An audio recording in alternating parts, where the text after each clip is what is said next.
I'm not a watchmaker. I'm someone who got curious about mechanical watches and then become completely obsessed with understanding how they actually work.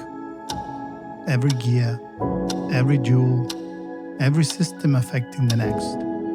Most watch content moves too fast. It skips the why. It assumes you already know what you're looking at. Watch flow is different. This is a calm, step-by-step journey into mechanical watch repair. Filmed honestly from the beginning. No rushing, no skipping the hard parts, no pretending to know more than I do. Before we touch anything, we understand it.